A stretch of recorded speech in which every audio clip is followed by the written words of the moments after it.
요즘에는 침대를 많이 쓴다곤 하지만 옛날엔 사실 이렇게 가운데 이렇게 있고 병상 같은 데다가 이렇게 남자들이 이렇게 일렬로 쭉 잤잖아. 그런데 자고 있는데 예를 들어 누가 나를 이렇게 쓱 옆에 동성애자가 누워있고 내가 뭔가 성적 대상화가 될 수 있다? 당신의 변호사는 누구입니까? 나의 변호사는 판심입니다. 1심, 2심, 판심 법무법인.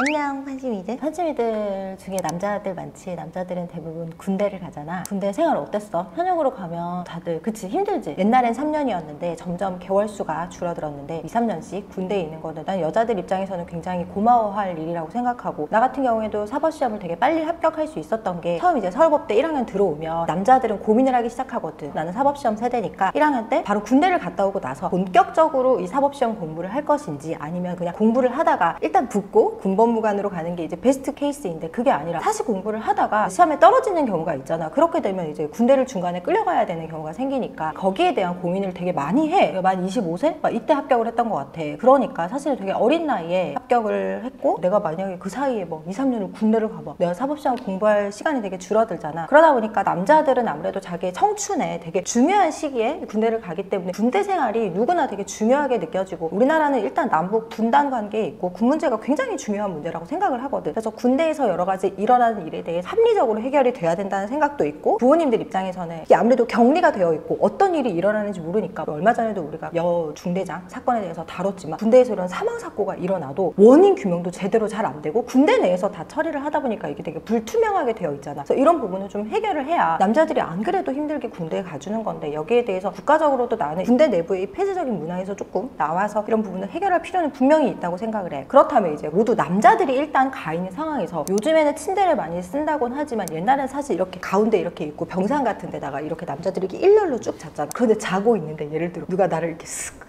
옆에 동성애자가 누워있고 내가 뭔가 성적 대상화가 될 수 있다? 나 너무 약간 싫을 것 같거든. 그지 않아? 내가 이렇게 누워있는데 저 남자가 나를 항상 이렇게 주시하면서 내 마음만 오케이 하면 둘이 성행위를 할 수도 있고, 군대 내에서. 그리고 다음날에 공동 샤워실에 가서 난 뭐 열심히 샤워를 하는데 나를 이렇게 보고 있고 비누라도 뭐 떨어져 봐. 줄 수나 있겠어? 약간 그런 게 좀 있다고 나는 생각이 됐어. 나도 마찬가지로 여잔데 누가 나를 약간 성적 대상으로 본다면 굉장히 좀 불쾌할 것 같은데, 그런데 그 사람이랑 내가 24시간 잠도 자야 되고 샤워도 빨개 벗고 해야 되고 문제가 좀 다르지 않을까라는 생각이 들었어. 그래서 이번에 대법 판결 자체가 군 생활관에서 불침범을 서는 경우에 성행위가 합의에도 처벌을 해야 할 것인가, 이런 문제에 대해서 이제 다뤘거든. 그래서 여기에 대해서 좀 설명을 해보면, 군형법 제92조의 6에 의하면 학문성교나 그 밖의 추행을 한 사람은 2년 이하의 징역에 처한다는 규정이야. 합의하에 했으면 군기 침해 행위가 아니냐, 이런 문제에 대해서 다룬 건데, 2022년에 동성 군인이 사적 공간에서 자발적 성행위를 했다면 처벌할 수 없다라는 판시가 나왔어. 군기와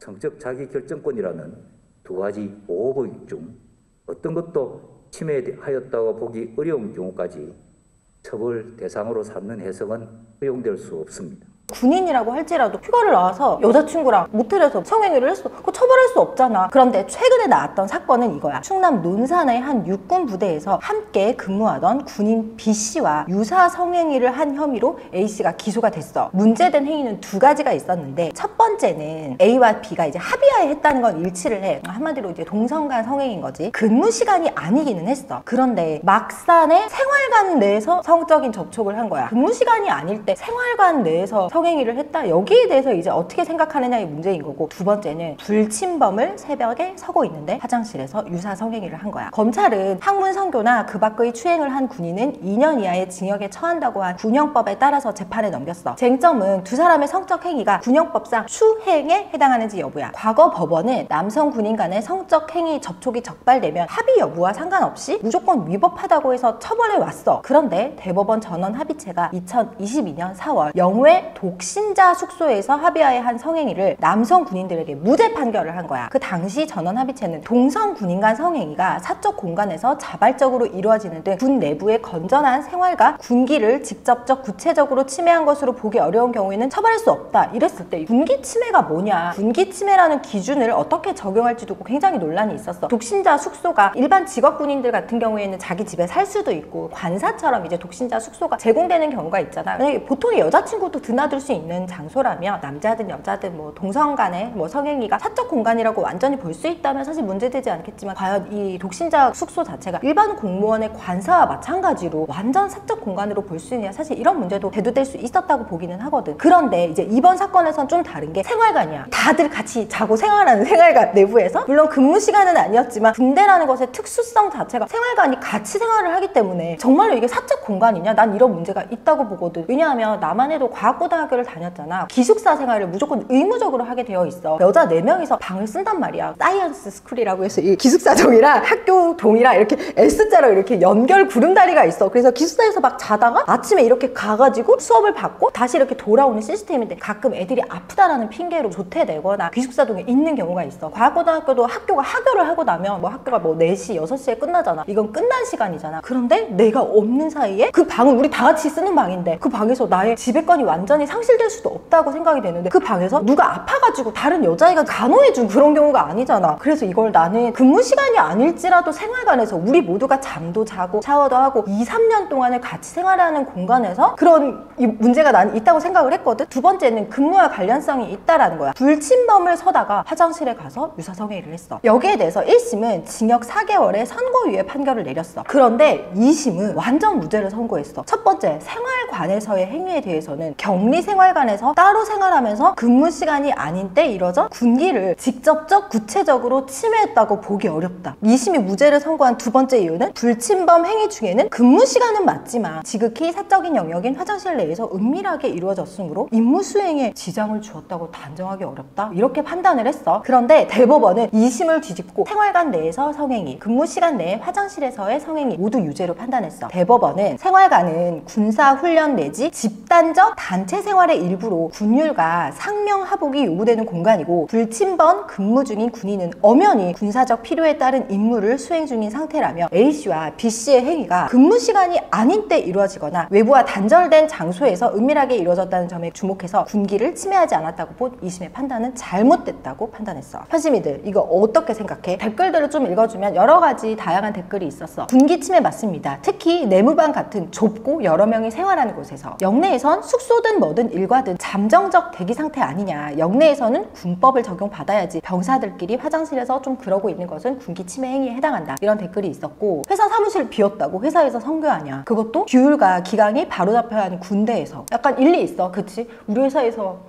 안 돼. 이 되게 나랑 되게 비슷한 생각인 것 같아. 동료 군인을 성적 대상으로 생각하는 놈이 한 공간에서 자고 먹고 몸을 부딪히고 땀 흘려가며 훈련을 함께하고 목욕을 함께 한다는 것이 조금 다른 사람에게 불쾌감을 줄 수 있다, 그런 댓글도 있네. 이 댓글도 좀 인상적이야. 영내 성관계를 허용하면 직위에 따른 강제 성관계조차 구별 못하는 문제가 생기므로 제재가 좀 필요하다. 우리 회사에서도 이 군대 내에서 성추행이나 이런 문제를 많이 하고 있거든. 그런데 이 사람이 무의식적으로 나보다 상사인 사람이 뭔가 이렇게 손을 대거나 하는 행위에 대해서 거부하기 힘든 게 생긴단 말이야. 그렇기 때문에 직위를 이용한 성관계는 정말 사람이 내가 진의에 의해서 동의를 한 것인지 여부가 굉장히 구별하기 어려운데, 영내 성관계를 허용하게 되면 상사는 합의하에 했다, 우린 처벌할 게 아니다, 이런 부분이 구분이 모호해지는 문제가 조금 있을 수 있다고 나도 생각해. 현심이들, 내가 성동경찰서, 마포경찰서, 서초경찰서, 강남경찰서, 수서경찰서 이렇게 서울 전역에 실제 수사를 하고 있는 여성 청소년계 경찰관님들을 대상으로 성범죄와 스토킹 강의를 하고 있는 거 알고 있지. 그리고 내가 수원이 포함된 경기 남부청 전역에 있는 현직 여성 청소년계 경찰관님들을 대상으로 성범죄와 스토킹 강의를 직접 하고 있어. 이렇게 성범죄 강의를 하다 보면 쉬는 시간에 수사관님들이 이 성범죄 사건의 애매한 부분이가 자기도 판단이 잘 안 되는 부분에 대해서 직접 강사인 나에게 물어보기도 하거든. 내가 성범죄 스토킹 강의도 경찰관 대상으로 하고 있지만 성범죄의 영역 자체가 사실은 뭐 군대 내의 성범죄라는 게 다 동일하거든. 군대 내의 성범죄 문제나 군대 내의 이런 추행 문제로 고민을 하고 있는 판심이들이 있다면 언제든지 망설이지 말고 휴가 때 뭐 아니면 부모님을 통해서 판심의 문을 똑똑 두드려지길 바래. 판심이들, 오늘도 댓글로 대법원의 유죄 판결에 대한 판심이들 의견 많이 적어줘. 나는 유죄 찬성, 나는